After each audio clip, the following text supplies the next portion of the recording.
Welcome back to my channel. Thanks for coming back, and good morning or afternoon or whatever time it is when you're watching this.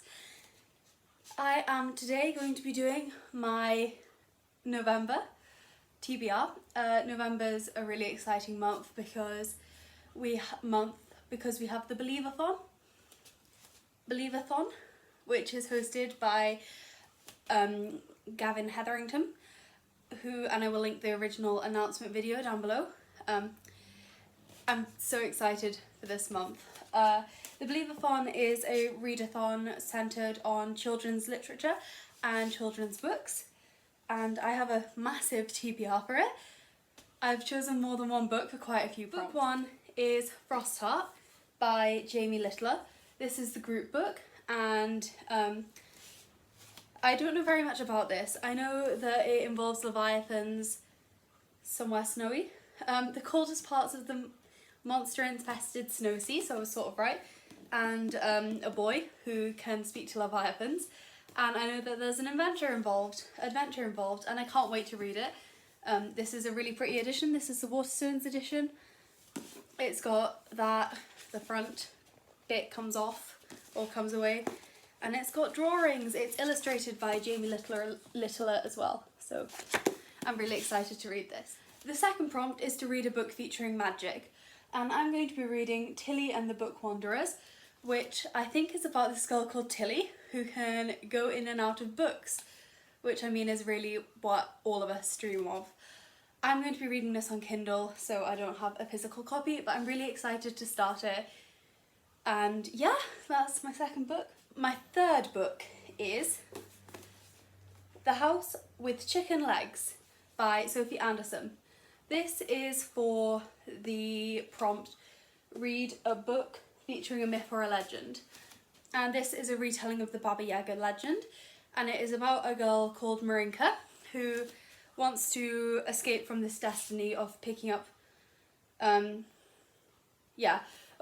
souls and guiding them to the next world, but unfortunately her destiny, I think, is going to catch up with her, and the sentient house has other ideas of what to do.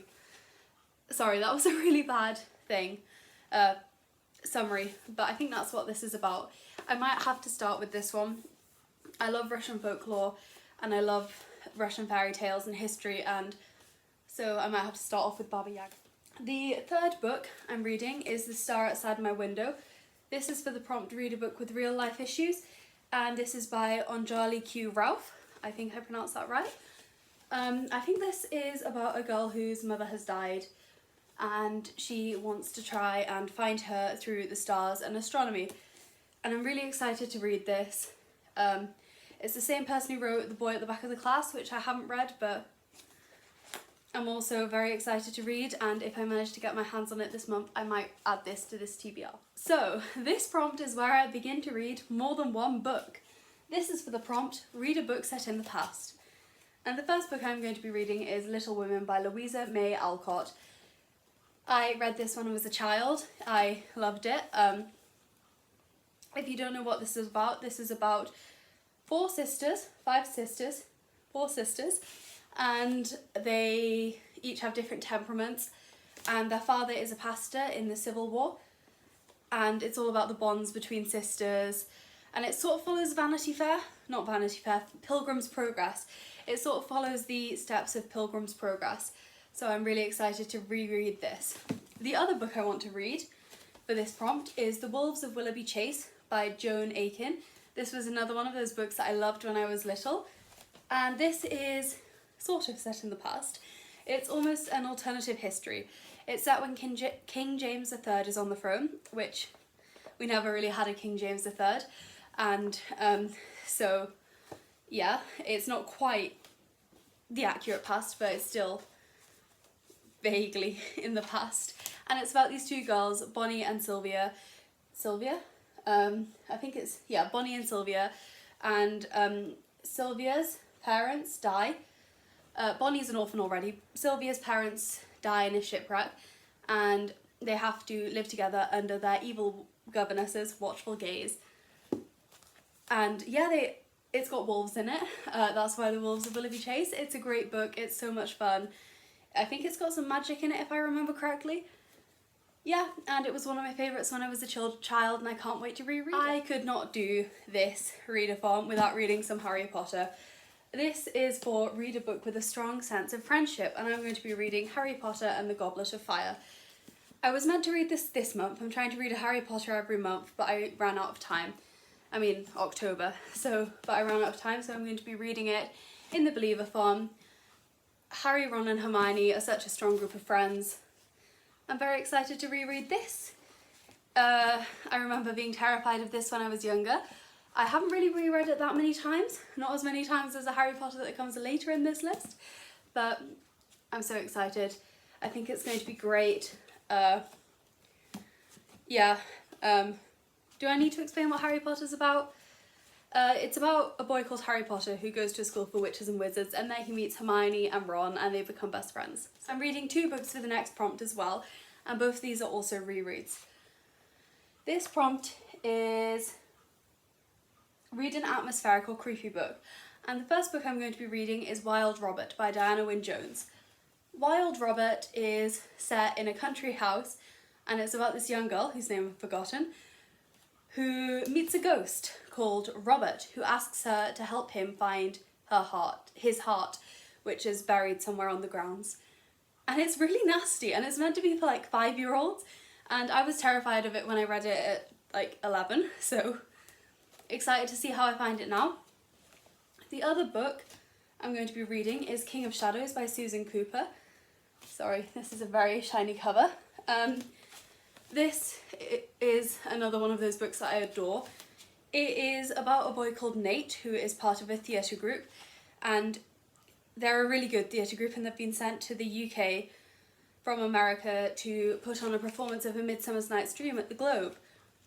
However, Nate's dad has died recently and he's going through all of that, and one night he goes to bed and the next morning he wakes up and he's in Shakespearean London, and Shakespeare is there and wants him to play Puck in his production of A Midsummer Night's Dream. And this, I don't know if I can describe why it's atmospheric and creepy, but there's a sort of theme throughout it that things aren't quite right, and yeah, I could have also used this for a book set in the past. I love it so much, and I'm going to cry again when I read this. I cry every single time when I read this, but I can't. The next prompt is to read a seasonal book, and I'm going to be reading The Girl Who Speaks Bear by Sophie Anderson. I think this is about a girl who can speak to bears. Again, I don't want to know all that much going into it, so I'm going to try and stay away from reviews and things. I'm just really excited and I'm really looking forward to reading it. So yeah, The Girl Who Speaks Bear. It also has beautiful illustrations like this one. So does The House on Chicken Legs. These are both written by the same person. This is going to be a really fun read and I'm really looking forward to it. The next prompt is to read a book with an animal character. So the book I'm going to read is Alice in Wonderland. I've never actually read this. I know my parents love it and I need to read it, and of course it has the white rabbit in, so animal character. I'm really looking forward to it. From what I know, it's about a girl called Alice who goes into Wonderland where everything is really strange, and I read snippets of it for A-level philosophy because we looked at the author C.S. Lewis. It's not C.S. Lewis. Lewis Carroll. We looked at his manipulation of logic in Wonderland when we were doing A-level philosophy, but I'm so excited to read the whole thing. I've never even seen the Disney film, so I actually have no idea what this is going to be about. So the second to last prompt is to read a classics children's book, and I'm going to be reading The Wizard of Earthsea, which is the first book in this quartet, the Earthsea Quartet by Ursula Le Guin. I vaguely remember my mum reading me a chunk of this when I was little, but I never got into it and now I want to try again. I'm not sure when it was published.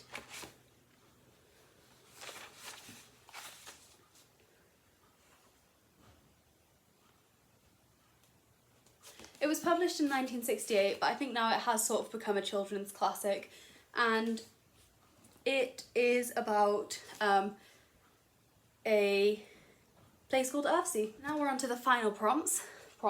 This is reread your personal childhood favourite. I have 2 books for this again because I couldn't choose one. The first is Harry Potter and the Order of the Phoenix. The Harry Potter books that I'm reading are new copies I bought, but my old copy of the Order of the Phoenix, it was one of the original UK hardbacks, and the hardback bit had come off because I'd read it so many times, the like cover. So I was essentially reading a paperback, but it was just white there, and I attempted to stick it on and stuff, so I bought myself a new copy. And I cannot wait to reread this. This was always my favourite Harry Potter for some reason. Yeah, can't wait.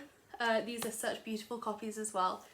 So, Harry Potter and the Order of the Phoenix. And the final one, the final book on my Believathon TBR, is a book that I read when I was about 7, and then reread and reread. And I am so excited to be rereading it. And it is The Good Master by Kate Saradi. Saradi, yeah. This is set in Hungary, and it is about a girl called Kate. Same name as the author. It's about a girl called Kate who goes to stay with her cousin Yanxi and his father because she is uncontrollable, and her father has sent her to her cousin and uncle to try and sort of teach her some manners. So I mean, like, when I say it, it sounds like it could be terrible, but it's such a sweet book. I mean, she is a terrible child. Like, there's a scene at the beginning of this when she steals the horses that they're using to drive the cart home and rides them off, and then that evening she climbs up into the rafters and will not come down and eats all the winter sausage. And it's about her and Yanxi's adventures in Hungary throughout the course of the book. It also has illustrations. I'm going to find my favourite illustration. This is the scene when she's sitting in the rafters and she's eating all the sausages. But yeah, this was my grandmother's favourite book when she was a child, and my mother's favourite book, and then it was mine. So it's a book that means a lot to me, and I can't wait to reread it. Okay, I then have other books apart from my Believathon TBR, which is already really long. I have 4 other books I want to read this month. The first is a non-fiction, and it is Russia, an 1,000-year history, and 1,000-year chronicle of the Wild East by Martin Sixsmith. It is a history of Russia, essentially. I'm excited to read it as I want to learn more about Russia. Maybe I'll read it around the same time that I read The Girl Who Speaks Bear in the House on Chicken Legs. Who knows? The second book that's not on my TBR that I want to read is Dune by Frank Herbert. There we go. This is my parents' copy. I don't know much about Dune. I know it's set on a planet, and I think they attempt to create a god, and that is all I know. And I read somewhere that it was Byzantine, which again, yeah, I'm really interested in history, and the Byzantine era is one that fascinates me. So my next book is 10 minutes 38 seconds in this strange world by Elif Shafak, who's a Turkish author. This was longlisted for the Booker Prize, and I think it is about the moments after death. So I think it's not going to be very happy, but it's also very short, and I'm hoping to read it fairly quickly. My final book is The Testaments by Margaret Atwood.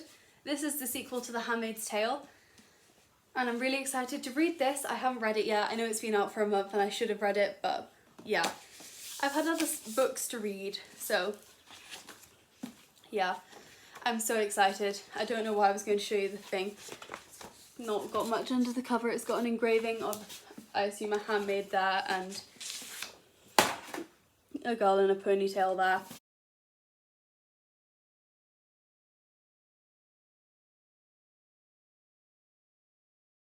Anyway, this is the sequel to The Handmaid's Tale, or the prequel. I'm not really sure which.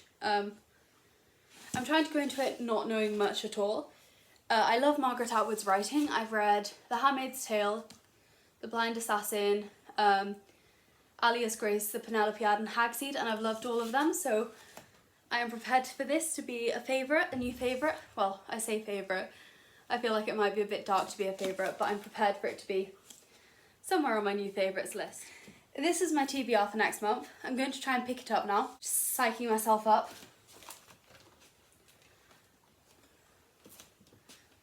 Here's my TBR for next month. I'm very excited for all of these. I might have to put this. I have to start off with Frost Heart because I've heard such good things about it. But I also might have to start off with Harry Potter and the Goblet of Fire because I feel really guilty for not having read it this month. So, who knows? Thank you so much for watching this video. If you've read any of these books, let me know down below. If you think any of them look interesting, also let me know down below. If you think any of my summaries are terrible, please don't let me know down below. Well, I probably should know so I can improve them. But thank you again for watching. My Twitter is at catsandteabooks. My Instagram is at readingwithcatsandtea. And again, thanks. I'll see you in my next video. Bye!